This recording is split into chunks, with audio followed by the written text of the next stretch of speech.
Bonjour et bienvenue à Échangeurs Turcotte. Aujourd'hui, vous savez, dans cette émission-là, on parle de sujets importants pour les gens de la MRC Marie-Chapdelaine. On veut vous éduquer, vous en apprendre sur des enjeux. Et aujourd'hui, on va parler d'un sujet qui va vous sembler peut-être délicat.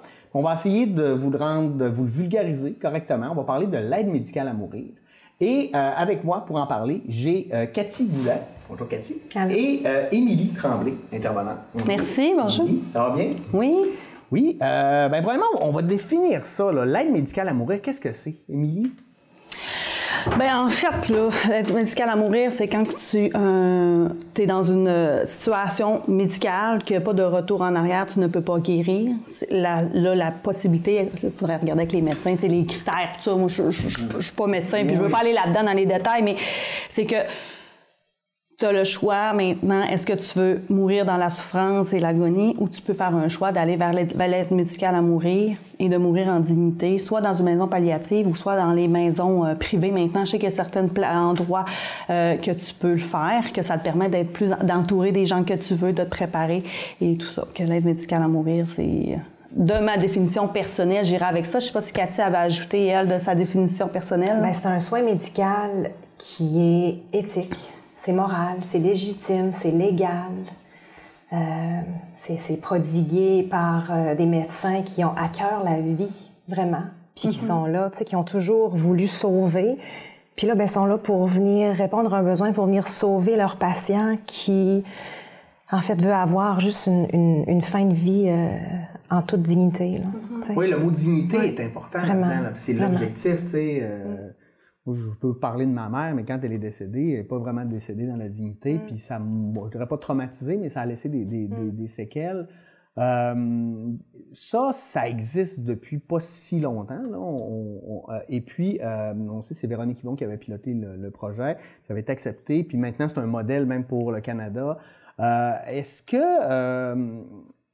Toi, Émilie, est-ce que tu as vu l'avant et le maintenant? Est-ce que tu as vu une différence dans l'approche?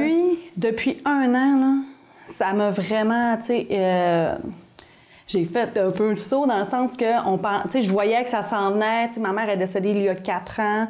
Ça commençait à en parler. Elle avait fait le choix de refuser. Mais on n'avait comme pas tant entendu parler. C'était un petit peu... C'est encore un tabou, mais c'était très tabou. Puis on n'entendait pas tant parler. Mais depuis la dernière année, ce que je dis puis que je vois là, dans ma clientèle qui vient me consulter, c'est que je dirais là, 98 % de ma clientèle, c'est des gens qui viennent me consulter pour un deuil, pour vivre leur deuil en compagnie, mais d'un aide médicale à mourir. Chose que je voyais pas dans mes premières années. C'est vraiment très, très répandu, puis c'est très fréquent. Puis c'est d'où l'importance d'en parler, que tabou, parce que souvent, c'est comme, je l'en parle-tu, j'en parle-tu pas, parce que c'est une méconnaissance. J'ai déjà entendu dire un suicide. À ta peu, là, on n'est pas dans une souffrance psychologique humaine qui peut pas avoir une... Je dis tout le temps que le suicide, c'est une solution, une solution permanente d'un problème temporaire. Là. On n'est pas dans la même catégorie, mais pas du tout. C'est pas la même chose que pour quelqu'un qui reçoit ça quand son proche choisit l'aide médicale à mourir, c'est extrêmement difficile. C'est pour ça, puis je trouve ça vraiment merveilleux qu'on puisse en parler aujourd'hui, puis mettre la lumière là-dessus, dire à ta peu, là, souvent. Mais l'idée peut peut-être aussi venir du fait que dans d'autres États, ça s'appelle le suicide assisté. Oui, en anglais aussi. C'est vrai, j'avais oublié ce terme-là. Ouais. C'est comme ça dans d'autres États, c'est comme ça en anglais aussi. Oui. Oui, c'est comme ça. Oui. Toi, Cathy, je ne dirais pas que tu as vécu l'aide médicale à mourir, mais c'est ton père qui a fait ce choix-là. Ton père avait une maladie, puis est-ce que... je ne sais pas trop par où commencer pour l'histoire. Pour l'histoire, oui, c'est ça. Mon père, en avril dernier, a fait un premier AVC frontal. Okay. Il a été 10 jours hospitalisé avec des petites séquelles qu'on aurait pu faire en réhabilitation. Puis là, il a vécu il y a eu un autre accident, un autre AVC frontal qui l'a laissé complètement paralysé, une lourde paralysie du côté gauche. Okay. Puis là, il s'est battu, là. Lui, il voulait que ça reconnecte. Il est allé en réhabilitation 3 mois à Jonquière. Il a tout fait. C'est un battant, c'est un fort, c'est un fier, c'est un travaillant. Puis il s'est dit, moi, je me sors de ça, c'est sûr. Je vais remarcher, je vais refaire du camping, je vais redanser. On va refaire des voyages. Puis, tu sais, quand le médecin annonce, mais là, ça fait 2 mois que tu es en réhabilitation, je veux juste te dire, ça va être ça, là. Tu remarcheras plus. Ouais, c'est terminé. Tu sais, l'annonce de ça, pour lui, c'est comme annoncer un cancer, il te reste 6 semaines à vivre. Même chose. C'est aussi grave pour lui, tu sais, parce qu'il est pris dans son scaphandre. Il est vraiment pris, là. Il peut rien faire tout seul, il n'est pas autonome du tout. Du tout. Fait qu'après 3 mois de réhabilitation, tu sais, à faire tout le possible pour améliorer sa mobilité, son tonus, parce que, on parle de ça, là, tu sais, répondre à des petits besoins de base. On l'a accueilli ici à la maison du Bel Âge, fin du mois d'août à peu près. Okay. Puis il a été là plusieurs semaines avec des soins extraordinaires. Là. Ça a été... D'ailleurs, il y a toujours eu de beaux soins. Là, à l'URFI, ça a été une prise en charge magnifique. Puis les gens veulent, les gens y croient. Puis lui-même avait la foi. Hey, je vais remarcher, c'est sûr. Parce qu'il était tout là. Il est vif d'esprit.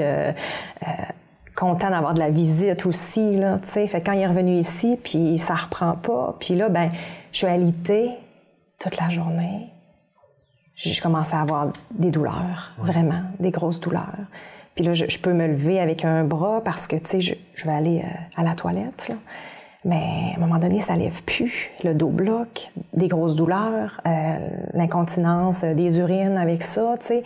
Des petites choses qu'on s'en parle parce que c'est la vérité, tu sais. Fait qu'avant qu'un patient demande l'aide médicale à mourir, là, il a travaillé fort, là. Tu sais, c'est pas... c'est pas arrivé au début, quand il y a eu l'accident. Ben non, du tout. Ben non, tu sais, lui, il pense... Je survis à ça, là. Puis je rentre dans ma vie d'avant que j'aimais tellement, tu sais, avec peut-être des petites limites, mais en tout cas, je vais réintégrer ma maison, tu sais, je vais avoir tout l'amour de ma famille, tu sais. Pas qu'il n'ait pas été accompagné, mais tu sais, c'était ça son objectif à long terme, là. Puis quand est-ce que ça arrive, je dirais pas l'étincelle, mais le moment où il commence à songer à la médecine? Oui, quand ton médecin ne croit plus, là. Quand le médecin ne croit plus, là, c'est arrivé vite à ce moment-là. Là. Ah oui, oui. Puis même que, tu sais, quand c'est fait annoncer ça, à l'URFI, tu sais, à Jonquière, par après, il a dit, mais pourquoi qu'ils m'ont pas proposé ça? Tu sais, là, c'est incurable, là. C'est sûr que tu guériras pas, c'est sûr que ça s'améliorera pas. Tu pourrais demander l'aide médicale à mourir parce que tu es vraiment, tu sais, c'est lourd. Cette vie-là, ça n'a plus de sens, là, tu sais. Fait que là, il y aurait sûrement allumé, tu sais. Mais ça a été plus tard, quand à un moment donné, c'est trop des grosses souffrances. Puis ça a toujours été ouvert chez nous, tu sais. On voyait la télévision, tu sais, quand il en parlait, quand il y avait, une autre vague de lois qui était approuvée. Tu sais, mes parents en parlaient ouvertement. Que c'était une belle option, ça, tu sais, puis que c'est un privilège même. Fait que il se dit, je demande officiellement. Je demande officiellement. Ta mère est encore avec lui. Oui. Comment elle a vécu ça? La maladie, j'imagine que ça n'a pas été facile, mais le moment où il prend sa décision-là, est-ce qu'elle fait partie de la décision ou elle lui laisse le fait de choisir? Je sais pas comment ça se passe. C'est lui, c'est lui. Oui. On a toujours eu beaucoup de respect, puis c'est ta décision à toi, Gérald, là, tu sais. Puis il avait quand même envie d'avoir notre approbation, puis tu sais, de dire, mais je pars, mais c'est parce que je suis plus capable. Tu sais, j'ai tellement de souffrance, je suis capable d'endurer ça. Ma vie fait pas de sens, tout le monde s'occupe de moi, tout le temps. Puis il est habitué, lui, d'être au service des gens, d'être rapide, de s'occuper de tout le monde. Puis là, c'est le contraire. Là, c'est lui là, qui a tellement tout le temps besoin d'aide. Fait que ça, c'est difficile. Tu sais, ça s'accepte pas. Là. C'est vraiment difficile. Fait que, tu sais, il a accueilli ça. Bon. Puis la décision est venue. Mais tu sais, quand tu fais une demande officielle, tu rencontres ton médecin. Puis là, tu lui demandes. Mais là, il y a une attente de 3 mois qui se fait. Entre aujourd'hui, je demande... Mais je suis prêt. Et puis je suis prêt là. Je suis prêt. Ouais. Fait que là, oui, on va évaluer. Puis après ça, il y a un deuxième médecin qui va venir confirmer. Puis après ça, on va choisir une date. Mais tu sais, il faut que ça soit un 3 mois d'attente. Ça, c'est long, vraiment. Puis durant ces 3 mois-là, il n'a jamais douté de sa décision? Non, pas une fois. Pas une fois? Oh non. Oh non. Non, puis à partir du moment qu'il a pris sa décision, ça n'a pas été... ça n'enlevait aucune douleur, sauf qu'il était plus paisible, plus serein. Il savait qu'il y avait... Il va avoir une fin. Ouais, il va avoir une fin à ça. Ça n'a juste pas de sens. Me lever comme ça tous les matins, tu sais. Il savait qu'il y aurait une fin. Puis... ouais.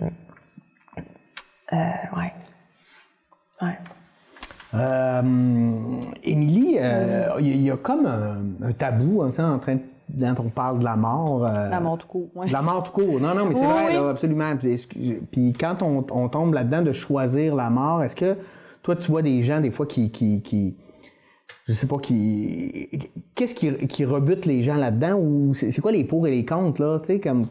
Parce qu'on sait, entre autres, là, que les gens plutôt très religieux vont nous dire que, bon, là, Dieu ne serait pas d'accord parce que le respect de la vie à tout prix. Je sais pas. Y a-tu ça ou... Ben, tu sais, il y en a qui sont... Tu sais, moi, j'ai eu l'exemple avec ma mère. Ma mère, elle voulait rien savoir. OK. Moi, je voulais qu'elle le fasse. J'ai respecté, puis tu sais, ce choix-là, en toute totalité, comme... Je pense qu'on avait un peu le même style de famille, si je peux me permettre, avec ce que tu viens de dire. Elle, c'est un choix qu'elle a fait. J'ai respecté ça, mais beaucoup la religion là-dedans. Je pense qu'il y en a qui sont reliés à ça. Mais quand ils vont vers ce choix-là, je pense que c'est très paisible pour eux. Puis souvent, en tout cas, de ce que j'ai entendu dans la famille, parce que j'ai pas rencontré de personnes qui avaient fait ce choix-là personnellement, en toute honnêteté. Ouais. Je rencontre les familles par la suite, puis souvent, c'est ce que j'entends. À majorité, j'entends, tu sais, il y a des similitudes. Toutes les histoires sont uniques et les deuils sont tous uniques. Hein. Faut pas dire, il n'y a pas de façon exacte, mais souvent, c'est ça, l'apaisement. Mais la mort, tout court, c'est un tabou. On dirait que quand on en parle, là, on en parle. Il y en a qui voient arriver, comment elle s'appelle, là, tu sais, le personnage de fiction avec la fourche. Puis en tout cas, je me rappelle plus. La mort qui arrive. Mais tu sais, c'est le contraire. Tu sais, avant, tu sais, on dirait qu'il ne faut pas en parler, ça n'existe pas. Tu sais, on vieillit, on meurt beaucoup plus tard qu'avant, la majorité, à part quand on a des maladies. On dirait que justement, ça amène que ça n'existe plus, la mort. Mais c'est pas vrai, ça fait partie, c'est un cycle. La vie, on vit, on va tous mourir. Je veux pas être plate, là, mais on s'en va tous vers ça. Tu sais, un jour ou l'autre, ça va nous arriver. Mais c'est justement en parlant que ça va nous... Faut se préparer vers ça, puis on en parle, puis il y a des choses de beau, tu sais, quand en parlant, dire, tu sais, le moment où vous avez pris la décision, on s'est parlé un petit peu tantôt, au moment où la situation, il y a eu des beaux moments, il y a eu ces magnifiques photos splendides que je trouve. Ouais. Tu sais, il y a des moments privilégiés, puis c'est ce que j'entends souvent, de dire, prendre le temps de dire, tu sais, de prendre un moment vraiment de douceur, puis de dire les choses non dites, de se préparer. Tu sais, il y a un privilège, j'aimais le mot que tu as dit, de privilège aussi, de pouvoir justement dire on se prépare et on en discute pendant que les deux, parce que souvent, ils ont toute leur conscience, qu'ils peuvent prendre des décisions.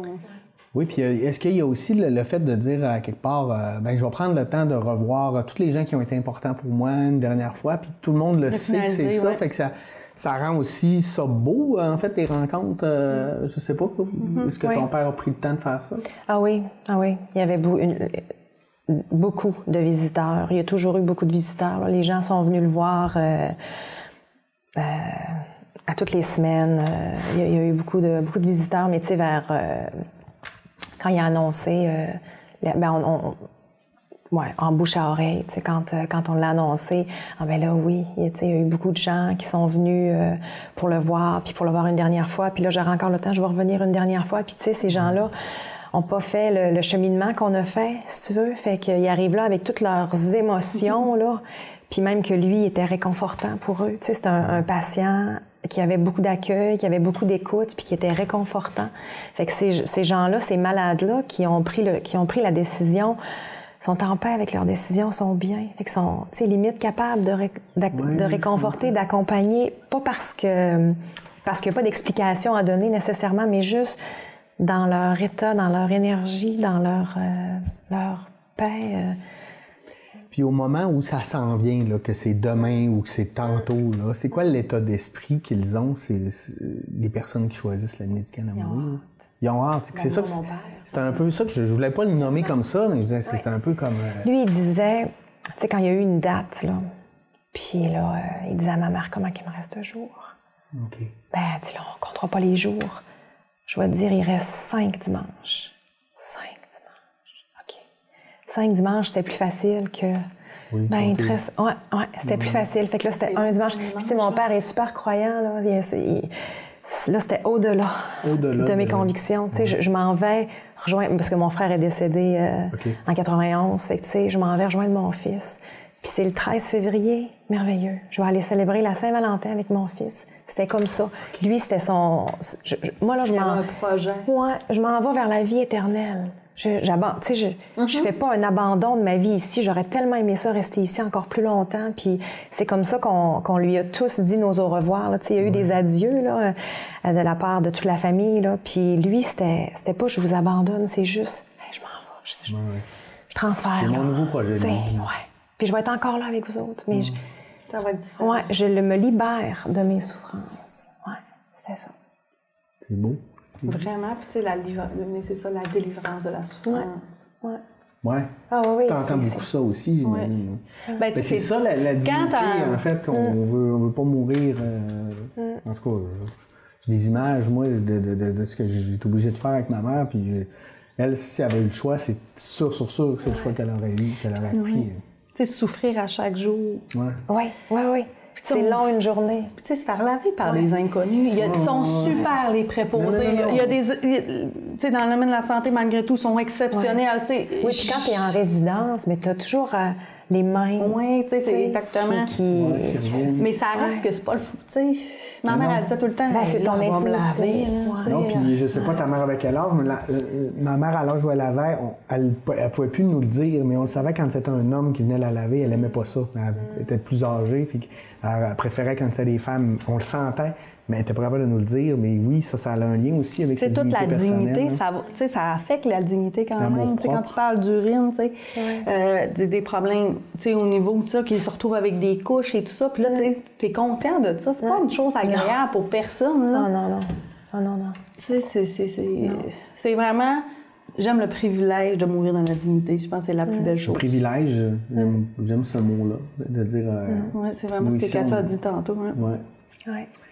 Toi, tu as des enfants aussi? Oui, j'ai 3 filles. 3 filles. Oui. Comment on deal avec ça? Je sais pas même pas comment poser des questions. Qu'est-ce qu'on fait? Excusez. Comment on aborde ça avec des enfants? C'est une question, là.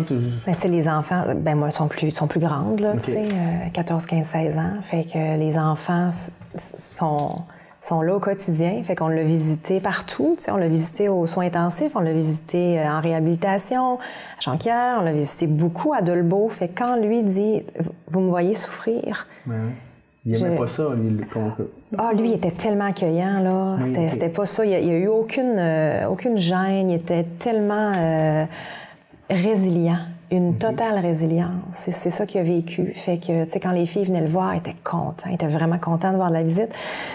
Puis d'avoir leur présence, puis leur soutien. Puis quand on a annoncé, grand-père demande l'aide médicale à mourir, on a vécu beaucoup d'émotions. Puis après ça a été... je comprends. Ça a été la compréhension. Je comprends. Pauvre petit grand-père. L'empathie, vraiment. De se mettre dans la peau quand tu l'as vu souffrir. Là. Oui, de ça. T'sais. Fait que pour nous, ça s'est vraiment bien passé. Oui. Est-ce que, Émilie, tu as déjà vu des moments où des familles où ils étaient moins d'accord, où ça se passait pas aussi bien? Les enfants? Les enfants, les petits-enfants, je sais pas. Mais tu sais, les enfants, c'est vraiment nébuleux parce qu'on veut toujours protéger nos enfants. Puis, tu sais, quand c'est mal fait, j'aime pas ça dire mal fait, c'est toujours fait avec de super de belles intentions d'en vouloir de protéger. Sauf que nos enfants sont très intelligents. Tu sais, les oreilles ont des murs. les murs ont des oreilles. Je fais l'inverse, ça va bien. Qu'ils entendent des choses. Mm-hmm. D'où l'importance de le nommer de nous-mêmes. Puis de nommer parce que là, c'est sûr qu'ils sont un peu plus vieux, ils sont dans l'adolescence et tout ça, mais quand on parle de plus petits, ils ont une aussi belle grande compréhension. Les mots sont peut-être des fois, il faut s'adapter ou quoi que ce soit, mais ils comprennent très bien. Puis s'ils entendent, parce que, tu sais, ils vont t'entendre parler avec une amie au téléphone, dans la cuisine, au salon funéraire par la suite. Et quand c'est pas dit avant, on ne dit pas qu'est-ce qui se passe, qu'est-ce qui est en train de se produire, tous les petits mots, là, ce que le cerveau fait quand il y a des mots, mais il va combler une belle histoire. Et l'histoire est souvent beaucoup pire et très effrayante. Moi, j'ai entendu des histoires d'horreur. Je pourrais écrire des films d'horreur avec les histoires d'enfants que ils avaient de la difficulté à vivre leur deuil juste tout simplement parce qu'ils n'avaient pas compris qu'est-ce qui s'était passé puis c'était quoi la vraie histoire. Il fallait juste mettre les bons mots, les bonnes histoires. Parce qu'ils comptent, mais leur imagination est très... Des fois, je vous raconterais des histoires, vous me direz, oh, mais ça se peut pas. Mais oui, mais un enfant de 7-8 ans qui s'imagine ça existe dans un monde imaginaire, puis c'est normal, ça fait partie. Oui, oui. D'où l'importance de nommer les choses. Ils sentent qu'on va pas bien. C'est sûr qu'au moment où vous avez pris, vous avez dit, là, on a vécu un moment très émotif et c'est tout à fait normal. Mais si on met un enfant, il est trop petit, il est trop jeune, à l'écart, il sait que maman a de la peine ou papa ou peu importe. Il va sait falloir lui dire à un moment donné aussi. Il faut lui expliquer. Puis plus qu'on l'implique, on le fait participer, on lui parle, on lui pose des questions, puis de le laisser venir à nous aussi. Quand il pose la question, c'est parce qu'il prend entendre la réponse, c'est de lui nommer. Puis souvent, les parents disent « mais je suis pas prêt à dire des choses. » Bien, sois honnête avec ton enfant. Je connais la réponse, mais pour l'instant, c'est trop émotif pour moi. Je te promets qu'on va s'en parler un petit peu plus tard ou je vais demander à mon oncle, une tante, une marraine, peu importe, là, quelqu'un proche qui pourrait t'aider à en parler, mais c'est pas de mentir. Il faut garder le lien de confiance avec nos enfants puis d'être honnête envers eux. Est-ce que ça serait une bonne stratégie de leur demander... Justement, là, quand ils sont plus jeunes, là, qu'est-ce que tu comprends de... Oui, toujours. Toujours. De partir de leur compréhension. J'aime beaucoup Deuil Jeunesse à Québec. Là. Eux, ils ont une méthode très simple, s'il vous plaît, qui est comme dans la simplicité. Tu dis de les affaires dans la simplicité. Souvent, de peut-être pas tomber dans les plus petits, dans les détails. Juste dire la vraie chose. Après ça, aller valider. Qu'est-ce que tu as compris dans ce que je viens de dire? Là, tu vas lire... Puis le P, c'est préciser. S'il y a quelque chose, bien, tu précises. Si c'est pas clair ou quelque chose, des fois, on ne choisit pas les bons termes. Fait comme, bon, là, c'est pas ça qu'il a compris, on va réexpliquer. Ouais. Mais c'est vraiment s'il vous plaît. On leur dit assez souvent de dire s'il vous plaît dans une journée. Bien, c'est de le réutiliser vraiment, d'aller tout le temps le... J'aime beaucoup cette méthode-là pour s'assurer toute la compréhension de l'enfant. Puis peu importe l'âge, là. On ne sait pas. Comme on dit, la mort, c'est tellement tabou qu'à quel point que les enfants ont été sensibilisés à ça. Puis à quel point tout ça. Mais quand on a des belles conversations, comme je disais, ma mère est décédée il y a 4 ans, mon bébé avait 1 an et demi, on a moins parlé, on a parlé plus avec mon bébé, mon grand de 5 ans. Puis aujourd'hui, il va avoir 9 ans, puis on parle de la mort. Puis c'est pas un sujet lourd, c'est pas un sujet difficile. Il me pose des questions, qu'est-ce qui arrive dans telle situation, pourquoi telle chose, pourquoi mamie est décédée, OK, elle était malade. Oh, c'est sûr que plus qu'il vieillit, plus qu'il y a des compréhensions, plus les questionnements viennent. Des détails. Mais ça amène des belles discussions. Puis, là, il sait que son chien est en vieillissement, que, à un moment donné, c'est ce qui s'en vient. Puis, il se pose des questions, qu'est-ce qui va arriver? Puis, on le prépare tranquillement, puis on dit la vérité, puis tout ça, qu'on les prépare. Puis, ils ont vraiment une belle ouverture, puis je pense que ça fait des êtres... merveilleux, puis beaucoup plus souvent, il y en a dans sa classe qui ont vécu des tragédies dernièrement, puis il est à l'écoute, il comprend. Ouais.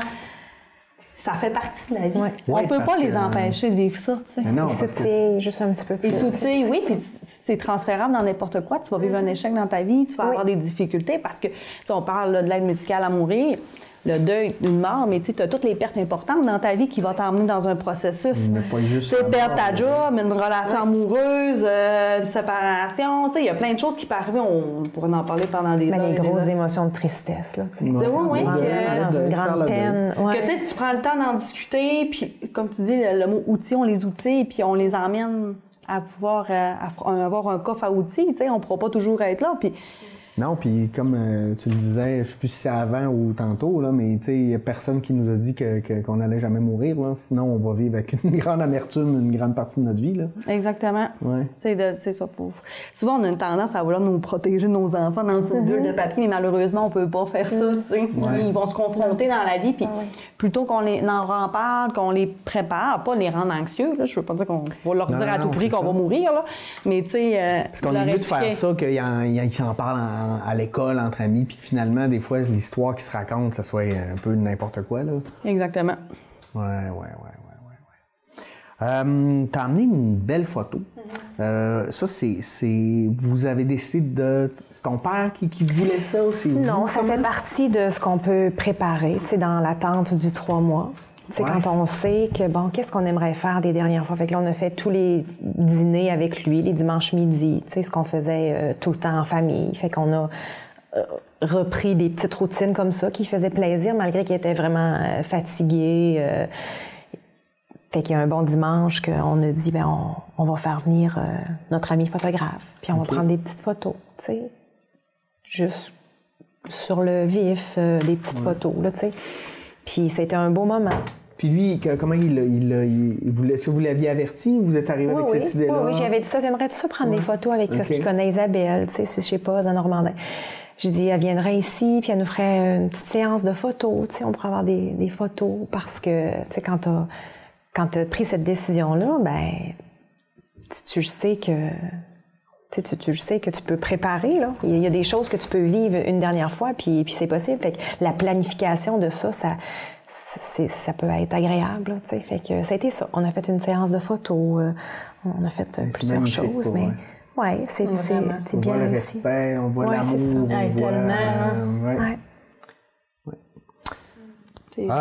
on va s'arrêter là-dessus. Hein? 2 petites minutes, on vous revient. Bonne pause. Revenez-nous, c'est intéressant. Bien que de nombreuses avancées aient été faites dans les dernières années à propos de la maladie mentale, beaucoup trop de préjugés demeurent encore aujourd'hui en ce qui la concerne. De ce fait, 2 personnes sur 3 refuseront d'aller chercher l'aide appropriée à leurs conditions par peur du jugement d'autrui. Cette stigmatisation faite à l'égard de la maladie mentale entraînera des répercussions tant au niveau personnel que professionnel. On estime d'ailleurs les coûts liés à la stigmatisation et aux difficultés en santé mentale à près de 50 milliards de dollars par année au Canada. La table de lutte à la stigmatisation a donc mis sur pied une conférence gratuite destinée au milieu de travail et ayant pour objectif de sensibiliser, informer et déconstruire les préjugés à l'égard des enjeux en santé mentale.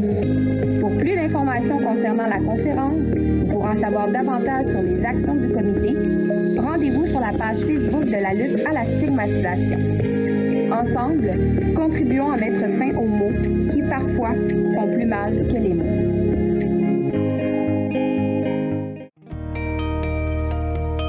Souvent, quand tu vas finir par les affaires plates, tu y penses toute la journée.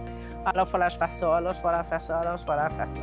Tandis que quand tu les règles tout de suite, bien, le reste de ta journée est beaucoup moins stressante, beaucoup moins anxiogène. Puis après ça, il te reste juste les affaires le fun.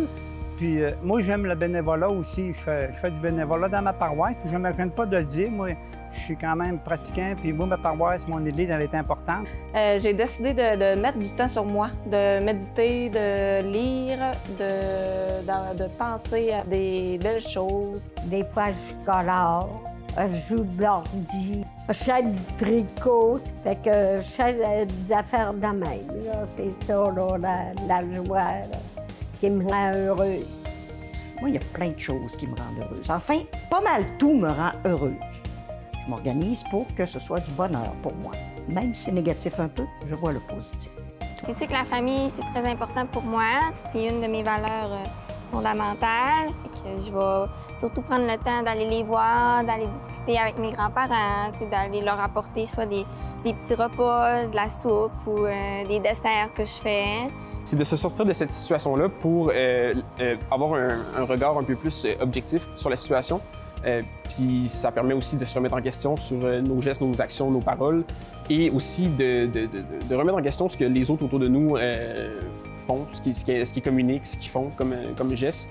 Puis il faut l'extérioriser, il faut en parler. Si on a besoin, on va chercher de l'aide. Il y en a partout, à tous les coins de rue maintenant, de l'aide. Prendre du temps pour soi, se respecter aussi, mettre nos limites. Puis on les développe, nos propres facteurs de protection. Connaître mes défauts, mes qualités, mes forces, mes faiblesses, avoir confiance en moi, puis avoir confiance que je suis capable de m'améliorer puis être bien dans ma peau, mais pour moi, pas pour les attentes des autres, pas pour plaire à quelqu'un. Être bien dans ma peau, bien, j'attire les gens qui m'aiment comme ça. Ici, je mise sur moi. Ici, je mise sur moi.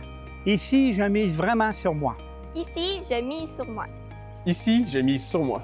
Ici, je mise sur moi.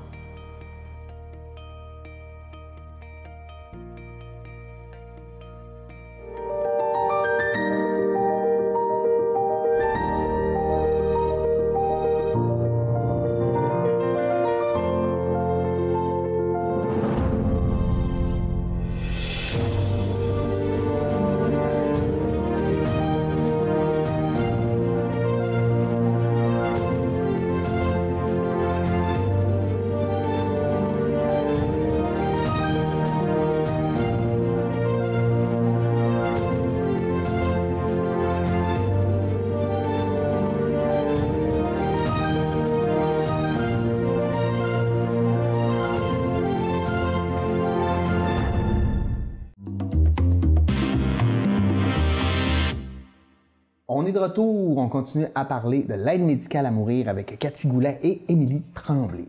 Donc, on parlait de la photo, puis ça nous faisait penser que il y a beaucoup... Est-ce qu'il y a d'autres choses que ton père a... Tu sais, il avait comme un 3 mois, il savait que ça s'en venait, mais y a-t-il des choses qui lui tenaient à cœur, qu'il voulait faire dans ce 3 mois-là, Bien, il était quand même restreint dans son corps, tu sais. Il pouvait pas se déplacer du tout, il pouvait pas sortir de la maison, là, tu sais. Mais ce qu'il avait à cœur, c'était de préparer son cœur, là, c'est sûr. Il y avait des rencontres, on avait les prêtres qui venaient le voir. On a des amis qui sont venus le voir, son cousin qui est prêtre aussi. Ça fait que ça le préparait. Puis il avait envie de préparer, bien pas envie, mais il était prêt à préparer ses funérailles aussi. Il disait à Marie, ma mère... C'est un beau cadeau, ça. Ouais, il disait, qu'est-ce que tu vas mettre dans ma tombe? Ah, bien ton habit noir, ta cravate... Oui, c'est beau. Les redormants. Des choses comme ça. T'sais, moi, j'ai fait un hommage, puis j'ai dit, je vais te la lire. Veux-tu que je te la lise? Ah, avant? Ouais. Oh, il dit, ben oui. Puis là, mon oncle était là, puis lui était là, puis veux-tu que je te la lise? Oui. Non, mais c'est parce que des fois, on attend de faire ça après, puis finalement, je trouve qu'on devrait le dire tout le temps aux gens qu'on les aime, qu'on les respecte, bref. Oui. J'ai lu ça, puis je l'ai relu en église, puis ça dit tout. Mais là, j'ai enlevé des petits bouts parce que c'était peut-être pas propice à aujourd'hui, mais... Un digne fils de Dieu a tiré sa révérence. Un grand homme aimé, apprécié et respecté de tous s'incline devant sa maladie. S'en retourner vers son Créateur est un choix accepté par la loi, une décision remplie d'amour, bien à nous de l'accueillir en toute dignité pour qu'il vive librement et éternellement en chacun et en chacune de nous. Si la famille n'a pas eu le contrôle sur la situation, on a tout de même eu le choix d'accompagner Gérald dans la gratitude ou dans le découragement. On a fait acte de foi tous ensemble et on a choisi la gratitude, voir le beau, le bon et le bien dans tout ce qui nous entoure et vivre un jour à la fois dans la foi, notre mantra des 10 derniers mois. Une grande épreuve où la main de Dieu s'est fait ressentir à tous les jours à travers les prières, les nombreux soins, la réhabilitation et le dévouement des personnes qui l'ont accompagné, encouragé et soigné. Dieu est venu rayonner à travers le courage de mon père, à travers la force de ma mère, à travers la bienveillance des gens qui en ont pris grand soin, à travers la foule de visiteurs, à travers la parole, l'accueil, la reconnaissance, à travers le temps qui nous a été prêté pour se préparer, pour accueillir, pour accepter, pour communier. Dieu savait que cette épreuve porterait des fruits. Mon père, lui, savait qu'il était aimé de Dieu, qu'il était important pour lui et que sa vie avait du sens. Mon père a porté en lui la résilience, il a porté l'espérance, l'accueil, l'humilité, la reconnaissance. Mon père porte maintenant la paix, la prière et la présence. C'est sa mémoire pour les gens, son humble hospitalité et son écoute active qui ont fait de M. Gérald Goulet un gentleman jusqu'à la fin. Honorons son courage, il s'incline avec amour, sans avoir nourri ses peurs, puisque la peur ne vient pas de Dieu. Il est dorénavant plus vivant que jamais, non plus là où il était, mais partout où nous sommes. Il existe en nous plus que jamais présent, et c'est à nous de l'inclure, de l'inviter, de le célébrer. Puis là, il me dit, « Ben oui, je suis fière de toi. C'est tout ça que j'ai vécu, que je vis, puis que j'ai besoin de... » Tu as réussi à comprendre assez pour mettre en mots ce que lui-même aurait peut-être pu vouloir dire. Oui, puis il me disait tout le temps, « Tu serais meilleure à ma place, toi. Ouais. » Mais je ne serais pas meilleure à sa place, j'aurais aucune patience. Lui, il était tellement patient, résilient. Mais je lui disais, je suis parfaite pour t'accompagner, par exemple. Je le visitais à tous les matins, ma mère tous les après-midi. Puis durant son séjour de 3 mois à Jonquière, elle a resté permanence là-bas dans sa roulotte, dans sa fifth wheel, puis elle visitait 3 fois par jour. OK. Ouais. Fait que tu sais, le beau, le bien à travers toute cette aventure-là, c'est tout ça, là. Le moment privilégié qu'on a pu passer avec, la proximité. Parce qu'il y avait la parole, tu sais, quand on fait un AVC, des fois... Oui, c'est ça. Fait que, tu sais, tout ce qu'on voyait qui était beau, les soins qu'il recevait à tous les jours, à toutes les heures, toutes les minutes quasiment, C'était beau, ça. T'sais, tout le monde était gentil. Lui-même était gentil, fait que ça, ben, ça générait de la gentillesse. Ben oui. Wow, ouais. Hey, merci. Je vais prendre le merci vraiment. Ben de nous avoir partagé l'hommage, c'est vraiment magnifique. C'est superbe. Là, la journée fatidique, elle arrive à un moment donné. Oui. Comment... je ne sais pas trop comment poser ma question. Là. Comment ça se passe? Comment tu te prépares à ça? C'est quoi ton état d'esprit, toi? Puis en même temps, tu sais, tes filles, ta mère, ton père, lui, on sait, il a hâte. C'est sa journée de Noël, là, quasiment. Oui, c'est le jour J. Oui, c'est ça. Puis tu sais, le dimanche, moi, je lui ai dit, c'est ton dimanche. Tu sais, c'est le dimanche que tu attends depuis tellement longtemps. Puis tu sais, il était capable de sourire, il était tellement... c'est mon dimanche, tu sais. Puis ce dimanche-là, ben, tu sais, les parents avaient choisi d'aller dormir. Ben non, mais c'était comme une offre. Venez dormir à l'hôpital. Fait qu'il est parti de la maison du bel âge, les adieux, avec beaucoup d'émotions, tu sais. Oui. Ouais. Puis il est rentré à l'hôpital, puis là, il y avait la chambre débordement 227 qui est immense. Il y avait 2 lits collés. Tu sais, ma mère a dit, ça fait 10 mois que j'ai pas dormi à côté de toi. Tu sais, c'était ça le plan. Je vais venir passer la nuit, je vais être avec toi. Puis de toute façon, il a besoin d'assistance la nuit pour faire pipi puis tout ça, tu sais. Fait qu'il y a un bel accueil avec 3 infirmières, vraiment un bel accueil. Ça fait chaud au cœur. C'est ça le beau dans ça, tu sais, c'est ça le beau. Fait que là, le soir, ben, tu sais, on jasait beaucoup. Mon père dit, t'as-tu ton petit calepin, là? Là, il voulait écrire un message à ses petites filles, un message à ses 3 petites filles, un message à sa fille. Puis là, mes frères vont être là. Tu sais, lui, il a décidé qu'il voulait être entouré de toute sa famille. Il y a 7 frères, sont 8 garçons, mon père. Fait que les 7 frères, mes 7 frères vont dire, je vais écrire un message à chacun de mes frères. Je vais écrire un message à mes beaux-frères qui vont être là. Je vais écrire un message à mon meilleur ami qui va être là. Tu sais, ça a été ça. Fait que là, il se reposait un peu. Ah non, il continuait à écrire. Tu sais, c'était important pour lui. Il y avait beaucoup d'attention. Il n'avait pas perdu sa capacité d'écrire? OK. Ben, il avait perdu sa vision. Tu sais, mais non, c'est sur le côté droit. Tu sais, ouais. Mais c'était lisible. Tu sais. Puis ça, des petites attentions qu'il avait toujours eues durant sa vie. Tu sais, jusqu'à la fin, il a eu ces attentions-là. Fait que c'était ça, tu sais, la soirée, puis même que ma mère a téléphoné à un couple d'amis. Venez donc passer la soirée avec nous autres, qu'est-ce que vous faites? Oui, on arrive. Fait que là, ils ont jasé, ont passé une belle soirée, puis le lendemain, on est arrivés, tu sais, ils ont eu le beau petit déjeuner continental, tu sais, vraiment bien traité, là, vraiment, c'est des soins qui font du bien, là. Oui. C'était ça, ouais. Puis vers midi à peu près, lui, il recevait son soin médical à 3h, à 15h. Fait qu'on est arrivé à 1h à peu près. Tu sais, les filles sont allées à l'école le matin parce que la vie se poursuit. Oui, absolument. Oui, puis il avait envie d'aller en chimie, puis c'était important. Fait que les filles sont allées à l'école le matin, on a dîné, puis après ça, on a filé. Puis là, c'était beau parce que chaque personne, tu sais, mes oncles ont arrivé un après l'autre, tu sais, puis chaque personne a fait ses adieux, mais on l'avait toutes déjà faites, mais tu sais, vraiment plus, en fait, partager un beau moment où ça a été beau, vraiment, puis rempli d'émotions. On a toutes pleuré, puis lui, je pense que, tu sais, il a pleuré de belles choses qu'il aimait, qu'il aimerait encore vivre, mais que c'est plus possible. Ouais. Fait que, tu sais, j'aurais aimé ça continuer avec vous autres, mes frères, tu sais, sur la ferme. Où tu sais, je l'aimais ma vie. Ouais. Je l'aimais beaucoup. Non, mais avec sa résilience. Puis, tu sais, quand le médecin arrive, qui l'a accompagné, là, nous autres, ici, on a une médecin qui est magnifique, qui donne l'aide médicale à mourir, là. C'est toujours la même? Audrey-Anne Lavoie, possiblement. OK. Elle est extraordinaire, douce, délicate, articulée. Puis pour assister à cet événement, là, on a une rencontre avec elle avant. Okay. Puis tout le monde est présent à son bureau. Tout le monde autour de la table. Puis c'est là qu'elle nous explique le déroulement. Qu'est-ce qui va se passer? Oui, qu'elle répond aux questions. Puis lui, il n'est pas là. Tu sais, mon père n'est pas là. À ce moment-là, c'est nous. C'est vraiment pour la famille, pour réconforter, pour expliquer comment ça va se dérouler, qu'est-ce que je vais faire, comment il va se sentir, comment ça va se dérouler, tu sais. Puis là, on l'a rencontré une première fois. Ça a été une belle rencontre. Tout le monde... tu sais, puis les frères ont posé des questions. Tantôt, tu disais, y a-tu des fois pas des gens qui s'opposent, mais tu sais, ça peut être difficile. L'accueil tu sais, l'acceptation de ça peut être difficile. Ben oui, c'est difficile. Ça a été un enjeu, là. Ça a été pas...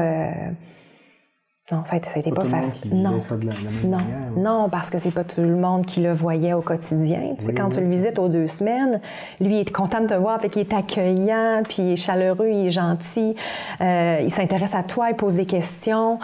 Quand tu repars, « Hey, Gérald, il va bien. Ah, ça fait du bien le visiter, je vais venir plus souvent, mais... » lui, il est en douleur quand même. Vraiment, tout le temps, tu sais. Fait que ça a permis de mieux comprendre, tu sais, de voir, ben là, c'est vrai... C'est long, 3 mois, parce que 3 mois, c'est plusieurs jours. Fait que là, ça permet de conscientiser, là, de se sensibiliser à la douleur aussi. Puis ça, c'est tellement subjectif, la douleur. Là. Absolument. On ne peut pas savoir. Non. C'est pour ça que c'est évalué par la médecin, puis confirmé par un autre médecin qui vient. T'sais. Fait qu'on a cette première rencontre avec elle qui met un baume, qui est fait tout en douceur. Puis après ça, ben ce jour-là, quand tout le monde sait à quoi s'attendre, ben ça rend les choses juste plus concrètes. Personne ne se pose de questions, là, t'sais. Fait que c'est ça, on a fait nos adieux tout doucement. Puis à un moment donné, ben elle rentre. Ouais. Puis là, elle dit, Monsieur, vous savez, Monsieur Goulet, il faut que je vous repose une dernière fois cette question. Est-ce que vous voulez toujours l'aide médicale à mourir? Puis ça, elle a posé plusieurs fois. Là, à chaque fois qu'elle visitait, elle lui redemandait, chaque fois. Pour s'assurer que que c'est son choix. Que c'est son choix. Fait qu'est-ce que vous voulez toujours l'aide médicale à mourir? Lui, il a juste dit toujours. C'était tellement clair. Il n'y a pas eu d'autres mots. Ça a été toujours, avec une grande paix, tu sais. Puis là, à ce moment-là, tout est installé, le cathéter, tu sais, c'est prêt. Ouais, ils ont fait ça, toutes les infirmières ont fait ça, tu sais. Fait qu'elle met une première seringue d'eau pour être sûre que ça fonctionne bien. T'sais. Puis après ça, il y a 3 médicaments qui sont administrés. Le premier, c'est pour endormir, comme on endort pour une opération d'un jour. Là, t'sais. Fait que là, il est endormi, puis elle nous avait prévenu, puis même elle lui a dit « Je vous endors. Ça se peut que vous ronfliez. » Puis il s'est mis à ronfler. C'est parce que là, il est tout détendu. Fait que là, on a ri. Puis là, il est juste... calme, puis tu vois qu'il est paisible, puis tu vois que ça se passe tout doucement. Après ça, le deuxième médicament, c'est pour le mettre dans un coma, là, tu sais. Puis là, ça ralentit la respiration. Puis, tu sais, c'est quelques secondes, là, tu sais, tu vois que là, ça ralentit la respiration. Puis, il y a un 3e médicament qui est pour arrêter la respiration, en fait. Ouais. Puis, suite à ça, ben, tu sais, elle a vérifié 2 fois, le cœur battait encore. Vérifier une autre fois, puis là, elle dit... Oui, M. Goulet est parti. C'est ça. Ouais, c'est comme ça. Puis, tu sais, ce moment-là, il n'y a aucune réaction, il y a juste c'est vraiment beau. Vraiment. Puis dans les gens qui étaient là, tout le monde a vécu ça de manière différente? Oui, c'est ça, différemment. Tu sais, il y a des frères qui se sont vraiment recueillis. T'sais. Tout le monde est en solidarité. Là, on fait un. Là. On est toutes là, on est une unité de famille. Là. Fait qu'il y a eu beaucoup de recueillement, il y a eu des pleurs. Ma fille, lui, avait dit, elle dit, moi, grand-père, si je pleure, c'est parce que je t'aime tellement. Mais je comprends. T'sais. Fait que ça a été ça, là, les petites filles, là, leur réaction. Ouais. Ouf. Merci. Ouais. Émilie? Non, je trouve ça beau. Ben oui, Mais merci, c'est vraiment un beau partage. Mais le beau, là, c'est vraiment ce que j'entends. De la majorité des autres gens qui ont vécu.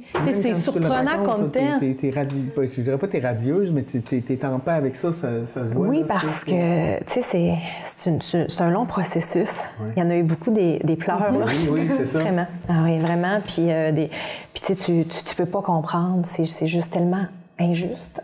Ouais. D'avoir un accident comme ça, puis de rester, tu sais. Ouais. Fait que quand ton parent, il choisit, ben moi, là... Je me libère. Je vous abandonne pas, c'est juste, je me libère de ces souffrances. C'est penser à soi aussi. Oui, c'est l'amour propre, tu sais. Puis l'abbé Gaston a dit ça, il dit, tu sais, Cathy, que de l'amour. On oublie nos convictions, rendu là, c'est que de l'amour. Ouais. Émilie, toi, là, après ce témoignage-là, j'imagine qu'il y a des gens qui viennent te voir pour en discuter, pour avoir de l'information, etc. Qu'est-ce que tu leur dis? Je veux dire, tu peux pas avoir... Non, mais parce que là, je veux dire, moi, là, je pense qu'après ce que tu viens de nous dire, je ne veux pas croire que quelqu'un n'est pas convaincu que c'est une bonne idée. Là. Mais toi, comment tu approches ça avec les gens qui viennent te voir? Quand les gens viennent me voir, c'est souvent pour l'après. Pour l'après. Vivre son deuil. Souvent, ils trouvent ça beau. Souvent, sont en paix. Ce que Canty le racontait avec cette paisible-là, je le vois souvent. Sauf que des fois, apprendre à vivre sans la personne dans le quotidien, ce n'est pas nécessairement très facile. C'est quelque chose qui s'apprend, mais que ça prend du temps. Puis, tu sais, même si tu es en paix, puis, tu sais, même si tu comprends la décision de ton proche, ça n'enlève pas que toi, tu as un deuil. Tu es en souffrance, tu as de la peine, tu as différentes émotions, puis c'est variable d'une personne à l'autre. Puis souvent, on me pose la question, tu fais quoi? Bien, il n'y a pas de solution magique. Je n'ai pas la petite baguette magique qui enlève la souffrance, et pas la phrase magique. Mais surtout, c'est de l'écoute, de l'explication aussi, de comprendre le deuil. Parce que, tu sais, il y a des fausses croyances face à ça, il y a des choses. Souvent, on pense, mettons... La pire qu'il y a, puis qui existe depuis longtemps, mais de moins en moins, par contre, tu sais, après un an, je vais pas bien, puis là, j'ai encore de la peine, puis pourquoi? Puis après un an, c'est supposé d'être fait. Ça se fait pas nécessairement comme une checklist, là, c'est quelque chose qui se vit. On va mettre quelque chose au clair, puis le fameux un an, quand je me suis fait expliquer pourquoi on a cette croyance-là, j'ai ri, là, c'est simplement parce que il y a quelques années, tu sais, c'est quand même pas si loin de nous, quand on était en deuil, on portait le deuil un an. Le noir. Puis là, vu que tu portais du noir une journée, je pogne le micro, je sais pas si ça va avoir un impact. Excusez. Un an, puis le lendemain, tu portais du rose, mais tu n'étais plus en deuil. Que, tu sais, c'est aucun aspect psychologique ou crédible. C'est juste vraiment relié que ça a comme créé un petit peu cet enracinement-là de croyances. Ou, tu sais, tout de faire ça. Puis souvent, c'est juste de pouvoir en parler sans filtre aussi. Parce que, tu sais, il y a des fois, on a des belles entourages, puis on peut en parler de façon très ouverte, puis c'est correct. Il ne faut pas que tout le monde vienne me voir qui est en deuil, parce que je vais être très débordée. Mais, tu sais, c'est des personnes, des fois, on n'a pas cette écoute-là proche de nous, que ça soit dans notre entourage, ou des fois, les gens sont très mal à l'aise. Hey, elle va pleurer, je vais aller me cacher, je veux pas l'écouter, tu sais. On n'a pas l'écoute sensible de dire, puis de se laisser aller aussi dans les émotions, tu sais. C'est quoi le conseil que tu donnes à quelqu'un qui ne sait pas comment vivre son deuil? Ils viennent me voir, puis on parle. On parle, mais c'est de regarder. Puis des fois, il y en a que c'est pas facile d'exprimer, puis il y a d'autres moyens d'aller dans l'expression. Tu sais, des fois, c'est de crier, tu sais, des fois, c'est l'écriture, le dessin, le journal. Moi, j'aime beaucoup le journal créatif, que tu peux y aller dans tous les sens. C'est vraiment de trouver ta méthode, tu sais. Mais il y a autant d'hommes qui consultent que de femmes. Hein? Puis je trouve ça merveilleux en 2023. Mais l'écriture, c'est vrai. Là. En tout cas, moi, c'est par là que ça a passé. Là. Oui. Puis, tu sais, puis des fois, l'écriture, là, les gens, la première réflexe, c'est « je sais pas quoi écrire ». Mais écrit, je sais pas quoi écrire. Puis des fois, j'écris que Émilie, elle me demande d'écrire, puis je sais pas quoi écrire. Puis à un moment donné, ça va débloquer. C'est un flow à un moment donné. Exactement. Mais moi, je le faisais même pas dans cette optique-là. Je le faisais pour une autre affaire, puis après ça, quand je me suis relu, j'ai fait « je viens de régler des affaires avec ma mère ». Oui. Puis des fois, d'aller la brûler après, comme de créer ton propre rituel aussi, peut être libérateur. OK. Tu parlais, tu sais, justement, le deuil, c'est des gens qui restent. Ta mère, aujourd'hui, comment elle va après tout ça? Tu sais, parce qu'elle, c'est la première concernée, à quelque part. Elle est au premier rang depuis le début. Comment qu'elle a vécu? Oui, parce que, tu sais, elle a été une proche aidante super naturelle. Vraiment. Beaucoup de soins, beaucoup de dévouement, beaucoup d'amour, d'écoute. Puis il y avait vraiment une belle complicité, mes parents. Fait que, tu sais, on a vécu ça ensemble, complètement. Tu sais, pour notre histoire, là, ça a été du début à la fin ensemble. Puis elle, tu sais, le lundi, qui a perdu son mari, là, a tellement bien dormi, là. Elle dit, là, je suis plus inquiète. Je suis plus inquiète de lui. Elle dit, j'avais toujours dans l'esprit... parce qu'il appelait des fois, là, tu sais, Gérald a fait un choc vagal, il est à l'urgence. Tu sais. L'inquiétude constante. C'est ça. C'est des grands malades qui demandent l'aide médicale à mourir. C'est des gens qui sont dépassés, là. Tu sais, sont dépassés complètement. Puis les aidants naturels comme ça, c'est exigeant aussi. Ben oui, c'est très exigeant. Puis lui, c'était puis sa décision à lui, c'était par amour aussi. Ben oui. Tu sais, c'est ma décision, mais je vois bien que vous êtes toutes mobilisées autour de moi. Tu sais, il est conscient de ça, là. Je vois que, Cathy, tu viens tous les matins, puis que j'ai 12 préposés autour de moi dans une journée, puis que puis que j'ai besoin, là, que je sonne ma petite cloche pour faire pipi tout le temps, 25 fois par jour, tu sais. Ouais. Fait que c'est un geste d'amour aussi, tu sais, après avoir combattu, après avoir voulu, avoir dans la foi, à un moment donné, tu t'inclines. Ouais. C'est ça. Qui rend là, ouais. C'est beau. Puis là, ta mère, est-ce qu'elle a, je sais pas, comment elle envisage, tu sais, la suite, tu sais, parce que là, Ago, elle a perdu beaucoup, puis en même temps, là, elle retrouve aussi du temps, elle retrouve une paix d'esprit. Comment elle envisage la suite? Un jour à la fois. Un jour à la fois. En ce moment, on est là. Oui, c'est ça. Puis, tu sais, sa présence dans la maison, mais ça fait 10 mois qu'il n'est plus là aussi. Ouais, puis on est en bigénération chez nous, fait que c'est... Ouais, ça, c'est aidant, vraiment aussi. Oui. Elle est toujours entourée. Non, puis elle adore cuisiner. Fait que là elle dit, je peux cuisiner, tu sais. Elle peut vivre l'instant présent aussi, avoir la tête, tu sais, être là peut-être à la maison, mais toujours la tête ailleurs.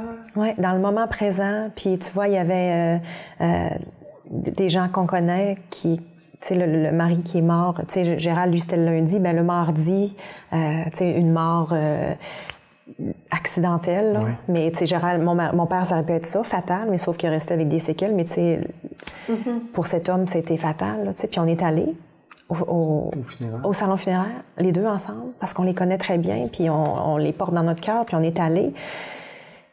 Puis, tu sais, c'est une différente... c'est une différente souffrance, mais c'est la même peine. C'est la même peine, mais c'est un choc, puis c'est un deuil qui est comme imposé directement, plutôt que d'y aller une marche à la fois pour monter en haut de l'escalier. Oui, c'est ça. Tu sais, je pense que pour nous, ça a été exigeant, mais ça a été tellement... c'est un cheminement. Là. Ça a été formateur. Ça a été... Tu sais, mes filles, ils en sortent grandis de ça. Ah, oui, absolument. Davantage, je pense, que quand c'est soudain. Oui. Oui. Hein? Non, t'es pas... OK, oui, OK, bien, parfait. C'est vrai, puis j'ai aimé quand tu as dit, tu sais, c'est la même peine. Ouais. Souvent, on va aller se comparer dans nos deuils. Tu sais, ça, c'est pire, ça, c'est plus souffrant. Faut pas aller là. Parce que la souffrance de la perte, c'est de la souffrance d'une perte. Il faut pas... Non, mais c'est pas grave. Non, mais c'est parce que je le dis tout le temps, parce que j'ai dit des fois, on va tomber là... Hey, ça, c'est pire. Non, il n'y a rien de pire. Le choc est différent. Eux, le choc, ils l'ont eu au moment qu'ils ont dit qu'il n'y avait plus de finalité. Tu sais, oui, c'est vrai qu'ils ont eu un accompagnement, ils ont eu un privilège de pouvoir accompagner puis de nommer les choses. C'est vrai que c'est un beau privilège. Ils sont, à la limite, choyés, malgré la finalité. Tandis que l'autre, c'est plus choc. Le choc est là, puis en plus, il est plus là. Il y a un petit privilège de moins, mais ça demeure que la peine, la perte, l'apprentissage à vivre différemment va demeurer là. Faut pas tomber, je ne veux pas tomber dans la comparaison parce que de souvent, toute façon, même dans les mêmes types d'expériences, les gens vont réagir pas de la même manière. Tu sais, si je comprends bien, t'as fait ton frère, mais tu sais, de vivante, t'es toute seule. Tu sais, elle aurait eu une sœur, puis elle nous parlerait pas du tout de la même expérience que Cathy a vécue. Parce qu'on n'a pas la même perception, on n'a pas la même valeur. Tu sais, on évolue. Tu sais, oui, on est élevé par nos mêmes parents. Tu sais, t'as 3 filles, ils sont pas pareils. Là. Je suis sûre de ça, puis t'es élevée de la même manière. Tu sais, on n'a pas toutes la même âme. Tu sais, comme quand je vois l'image sur Facebook qu'on voit souvent avec un 6. Tu sais, moi, je dirais j'ai un 9, toi, tu dirais que t'as un 6, mais on le voit pas. C'est juste parce qu'on n'a pas la même vision que ça serait la même chose. Tu sais, on n'a jamais la même perception d'une situation, tu sais. Oui, non, mais je comprends. C'est vrai que la douleur reste là, peu importe. Mais souvent, on a tendance à faire ça. Tu sais, souvent, il y a des gens, puis je prends mon expérience. Si c'est à quelque part, c'est parce que c'est rassurant, tu sais. Moi, des fois, j'ai des problèmes dans la vie, puis après ça, je pense aux gens qui sont en Ukraine, puis je fais... On n'est pas c'est vrai qu'on est bien au Canada, là. Non, mais tu sais, puis je le sais que c'est pas un argument fatalement, mais il reste qu'on dirait que c'est rassurant. Ça nous rassure dans certaines situations. Si on l'utilise comme ça, c'est correct, mais souvent, tu sais, ce qui est dangereux avec ça, c'est souvent que les gens vont dire « ben non, moi, c'est pire que toi. » Ah, OK. Non, c'est pas une compétition de deuil. C'est ça. C'est juste, on est en deuil. Oui. La souffrance est réelle. Oui, c'est vrai, c'est beau. La souffrance est réelle. La souffrance est réelle. Merci. Merci. Merci pour Merci, Émilie, de justement de me remettre à ma place. Non, mais c'est important aussi d'avoir... Non, mais il y a des constats... Tu sais, la science nous a apporté aussi des spécialistes qui sont capables d'enlever nos préjugés, puis nos appréhensions, puis les amalgames qu'on fait, parce qu'on en fait tous dans la vie. Exactement. Puis tu sais, c'est l'unicité de chaque personne. On est tous uniques ici. On ne vit pas le deuil de la même manière. Puis, tu sais, malheureusement, là, c'est ton père. Un jour, ça sera ta mère, puis ça sera pas la même situation, puis ça sera pas les mêmes choses qu'elle va dire. Tu sais, on perd des gens, puis même si on a vécu un deuil d'une manière, on va en revivre d'autres, parce que, tu sais, la vie étant ce qu'elle est, on perd des gens, mais on les vit pas jamais de la même manière. Que c'est important. Pour ça, je dis la comparaison, puis tu sais, de le vivre, point. On est tous uniques, puis les deuils sont uniques aussi de la façon qu'on le vit, puis il n'y a pas de bonne, il n'y a pas de mauvaise façon de le vivre. Tu sais, tout le temps, lui qui rit, ou lui qui fait la crise de bacon dans le salon funéraire, et tout ce qu'il y a entre les deux, c'est normal et c'est correct. Tu sais, le rire, souvent, il y en a qui disent hey, c'est impoli. Moi, c'est mon moyen de défense. Exactement. Je fais des mauvaises blagues parce que puis moi, je suis une rigolote, tu sais, puis j'aime ça rire, puis c'est pas parce que je veux manquer de respect, mais un petit peu comme ça, tu sais, on a le sentiment de malaise, puis là, à un moment donné, tu sais... Mais moi, je trouve que rire autant que pleurer, c'est libérateur. Exactement. La rigolothérapie, c'est vraiment ça, tu sais. Oui, vraiment. Et puis, Cathy, merci pour ton témoignage. C'est plein d'amour, c'est plein de courage. Je ne sais pas comment qualifier ça, mais c'est inspirant. Moi, vraiment, c'est un privilège d'avoir pu te rencontrer aujourd'hui. Puis j'espère que ça vous aura touché autant que ça m'a touché. Merci beaucoup. Bienvenue. Merci aussi à vous d'avoir été avec nous cette semaine. Et nous, on se retrouve la semaine prochaine pour une nouvelle édition d'Échangeurs Turcotte. Bonne semaine.